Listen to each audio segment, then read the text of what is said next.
जय हिंद, वंदे मातरम। बच्चों, स्वागत है आपका हमारे YouTube channel SK point coaching classes में।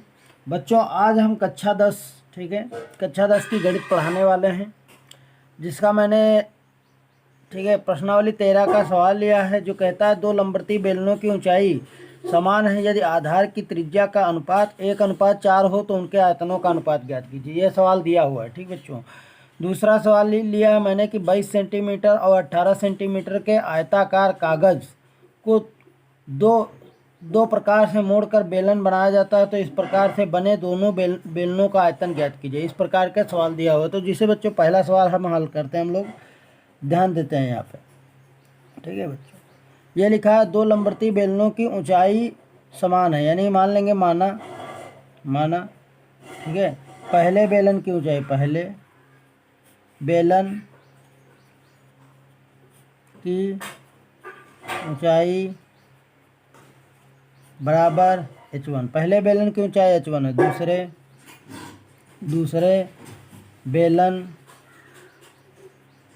की ऊंचाई बराबर h2। दूसरे बेलन की ऊंचाई h2 है। ठीक है, तब बच्चों अकॉर्डिंग टू क्वेश्चन, तब ठीक है, प्रश्न के अनुसार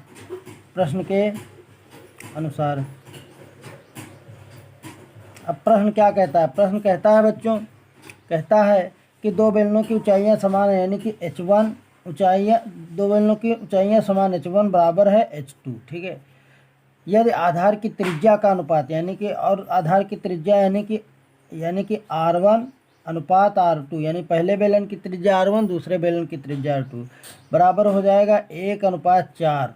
ठीक है, हो तो उनके आयतनों का अनुपात ज्ञात कीजिए। तब आयतन ज्ञात करना है तो बच्चों आयतनों का अनुपात तो V1 अनुपात V2 आपको क्या करना है बच्चों? ज्ञात करना है। समझ रहे हैं हमारी बात? V1 अनुपात V2 आप लोगों को ज्ञात करना है। तो देखो V1 बराबर सूत्र होता है, बेलन है ना बच्चों, लंबवती बेलन है, तो बेलन के लिए सूत्र होता है πr² h, πr1² h1। ठीक है, अनुपात हो जाएगा πr2² h2², ये हो जाएगा। ठीक बच्चों, ये ज्ञात करना है हमको, तो बराबर ये हो जाएगा बच्चों। तो अब जिसे यही ज्ञात करना है तो बराबर पाई हो जाएगा।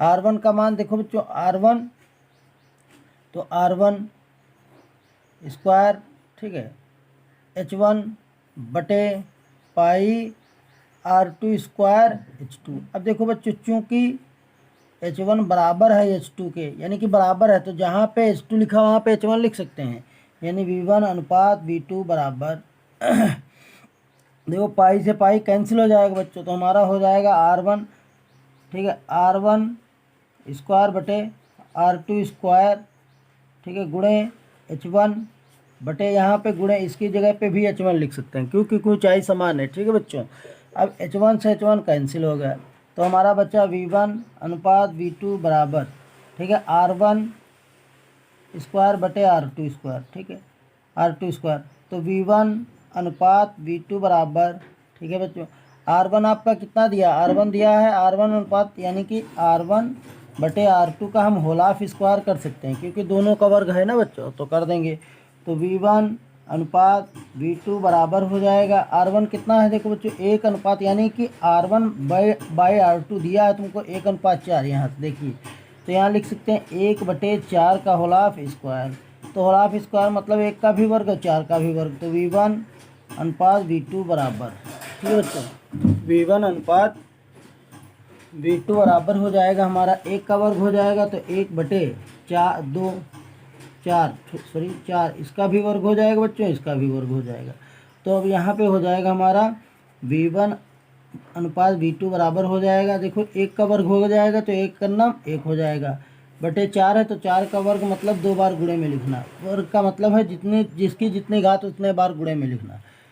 ठीक है बच्चों, तो V1 अनुपात V2 बराबर हो जाएगा हमारा, देखो 1 करना 1 हो जाएगा, बटे 4 चक्कू कितना हो जाएगा 16, तो V1 अनुपात V2 बराबर कितना हो जाएगा बच्चों 1/16 ये, तो V1 अनुपात V2 बराबर हो जाएगा 1:16, ये इसका आंसर हो जाएगा। आप लोगों को कैसा लगा बताइए हम लोगों को हमें कमेंट में। ठीक है बच्चों, तो इस प्रकार का आपका सवाल था जिसे कि मैंने लगा के दिखाया है, और ये परीक्षा की दृष्टि से बहुत इंपॉर्टेंट होते हैं। क्यों? क्योंकि परीक्षा में इस प्रकार के सवाल पूछे जाते हैं।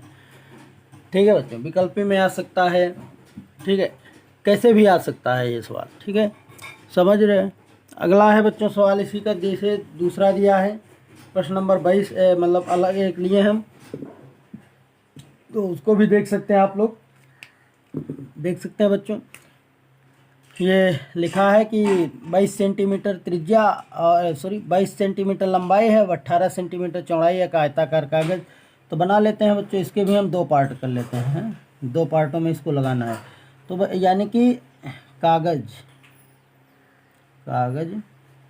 का क्षेत्रफल दिया है, क्षेत्रफल दे रखा है बच्चों, कितना दिया है 22 सेंटीमीटर, 22 गुणे 18 ये दिया हुआ है, ठीक है। तो यानी कि ये 22 सेंटीमीटर है, जिसे कहने का मतलब ये ऐसा है कागज़, ऐसा, ठीक है बच्चों, ऐसा कागज़ है, ऐसा, ठीक। तो ये आपकी 18 है, ये आपकी 22 है, इसको मोड़ा गया है इधर को, ठीक है बच्चों, इधर को मोड़ा गया तो ये ऐसे होगा, ऐसे, ठीक है। तो ये इस प्रकार से बेलन बन गया है, देखो बन गया बच्चों। तो ये जो 22 सेंटीमीटर ये है, ये एक परिधि में कन्वर्ट हो गई है, ठीक है, परिधि में। तो परिधि बराबर हो जाएगा, तब परिधि बराबर, ठीक है बच्चों, परिधि बराबर हो जाएगा कितना 22 सेंटीमीटर हो जाएगा, हो जाएगा नहीं हो जाएगा 22 सेंटीमीटर। तो परिधि का सूत्र होता है 2πr, बराबर हो जाएगा 22 सेंटीमीटर। तो r बराबर हो जाएगा 22/2π, r बराबर 22/2π हो जाएगा बच्चों, इतना हो गया, सेंटीमीटर हो गया। और h तुम्हारी हो जाएगी 18 सेंटीमीटर, 18 सेंटीमीटर, ठीक है। तो कहता है बच्चों, कहता है, तो इसे मोड़कर बनाया गया है, ठीक है। तो कहता है बने बेलन का आयतन ज्ञात कीजिए। क्या ज्ञात करना है बच्चों? आयतन। तो v बराबर सूत्र होता है πr square h, πr square h। तो v बराबर हो जाएगा पाई, r की जगह कितना रखेंगे बच्चों 22/2π का होल ऑफ स्क्वायर गुणे h का मान हो जाएगा 18, ठीक है बच्चों।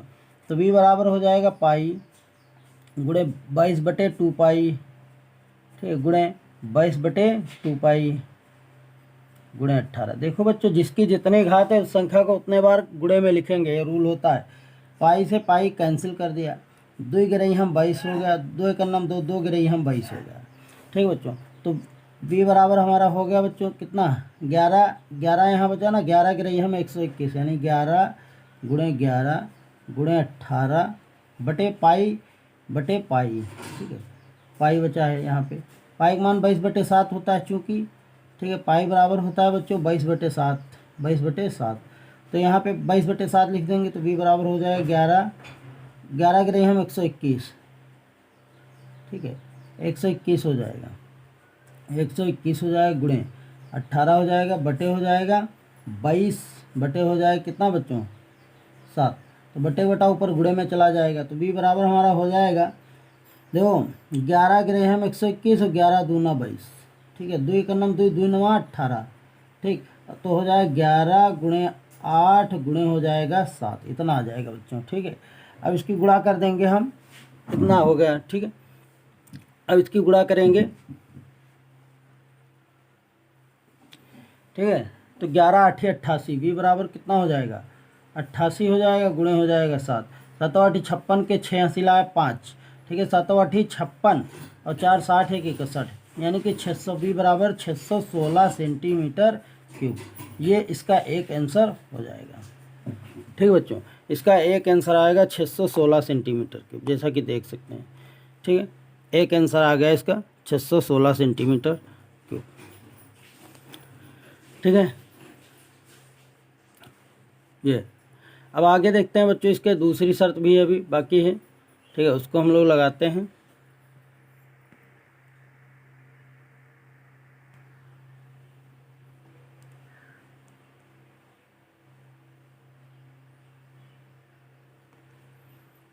ठीक है, कहता है बच्चों 22 सेंटीमीटर 18 सेंटीमीटर कागज़ को दो प्रकार से, एक प्रकार से मोड़ा था, पुनः दूसरे प्रकार से कहता है मोड़े, दूसरी शर्त में लगाएंगे।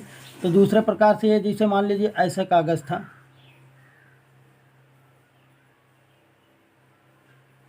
ऐसे, ठीक है बच्चों। तो ये 22 सेंटीमीटर हो गई और ये 18 सेंटीमीटर हो गई, ठीक है। अब इसको इसी के एरिया में मोड़ दिया गया, ऐसे करके, ऐसे ऐसे, मतलब इसको इधर की दिशा में मोड़ा गया, तो ऐसे बेलन बन गया, ऐसे, ठीक है बच्चों। ऐसा बेलन बनेगा ऐसा, ठीक है। तो ये जो 18 सेंटीमीटर है परिधि हो गई, यानी कि आपकी सी कवर्ड बराबर हो गया 18 सेंटीमीटर हो गया। तो जब 18 सेंटीमीटर हो गया तो यानी कि हमारा 2πr बराबर 18 सेंटीमीटर हो गया, 18 सेंटीमीटर। तो r बराबर हमारा हो गया कितना बच्चों, 18/2π सेंटीमीटर। अब ये जो ये ऊंचाई थी तो h बराबर हो गया 22 सेंटीमीटर, ठीक है बच्चों। तो अब देख सकते हैं यानी कि इसकी त्रिज्या और ऊंचाई फिर से चेंज हो गई। अब चेंज हुआ है तो सब कुछ चेंज हो जाएगा। तो अब इसको हल करेंगे बच्चों, तो देखिए इसको कैसे हल करेंगे। इसमें क्या लगाएंगे, तो हमारा v बराबर सूत्र होता है πr² होता है बच्चों। तो v बराबर कर देंगे पाई हो जाएगा गुणे r की जगह हम कर सकते हैं 18/2π।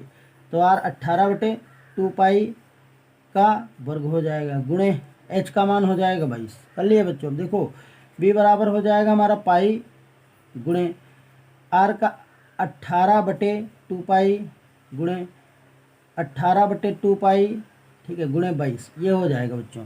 अब देखिए पाई से पाई कैंसिल, 2 का नम 2 9 18 हो जाएगा बच्चों, 2 का नम 2 2 9 18। और अब देखो v बराबर हमारा हो गया 9 गुणे 9 हो गया बच्चों। अब बटे पाई, तो पाई का मान कितना होता है 22 बटे कितना होता है 7, तो बटे बटा ऊपर कहाँ गुणे में चला जाएगा, गुणे हो जाएगा 22।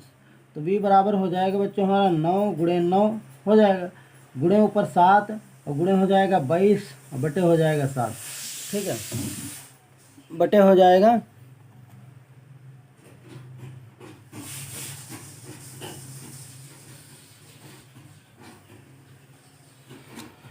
तो अब देखिए बच्चों बटे हो जाएगा 22 हो जाएगा, 22 से 22 कैंसिल हो जाएगा। तो अब बच्चों v बराबर 9 9 हो जाएगा 81 गुणे हो जाएगा 7, 7 एक नम 7 हो जाएगा, 7 8 56, ठीक है। तो v बराबर हो जाएगा 567 सेंटीमीटर क्यूब। एक आंसर आपका ये आ गया। तो आपका ये सवाल था, इसकी हमने दोनों स्टेजें लगा दी। एक में आंसर जो आया है आप देख सकते हैं 616 आया, एक में 567 आया है। ये जो सवाल था ये बहुत ही इंपॉर्टेंट था, जिसे देख सकते हैं लिखा भी है, ठीक है। 22 सेंटीमीटर और 18 सेंटीमीटर के आयताकार कागज़ को दो प्रकार से मोड़ करके बेलन बनाया जाता है। तो इस प्रकार से बने दोनों बेलनों के आयतन ज्ञात कीजिए। तो देखिए बच्चों एक प्रकार हमने ये मोड़ा था, ठीक है, जिसमें 22 सेंटीमीटर को क्या माना था, चौड़ाई मान लिया था, और 18 सेंटीमीटर को लंबाई मान करके ये आयतन आया था 616, ठीक है, 616 सेंटीमीटर क्यूब आया था। उसी प्रकार से यहाँ पे फिर दूसरी शर्त में हमने क्या किया, 18 सेंटीमीटर को चौड़ाई मान ली और 22 सेंटीमीटर को ऊंचाई मान ली। इस प्रकार से इस सवाल को हल किया तो इसमें आया 567 सेंटीमीटर क्यूब। तो इस प्रकार से इस सवाल को हल किया गया। आप लोगों को कैसा लगा आप लोग हमें कमेंट में बताएं। और हमारे यूट्यूब चैनल, ठीक है बच्चों, YouTube channel SK point coaching classes को सब्सक्राइब करें और वीडियो को लाइक करें, ठीक है, और हमें बताएं कि आपको वीडियो कैसा लगा। ओके बच्चों, जय हिंद जय भारत।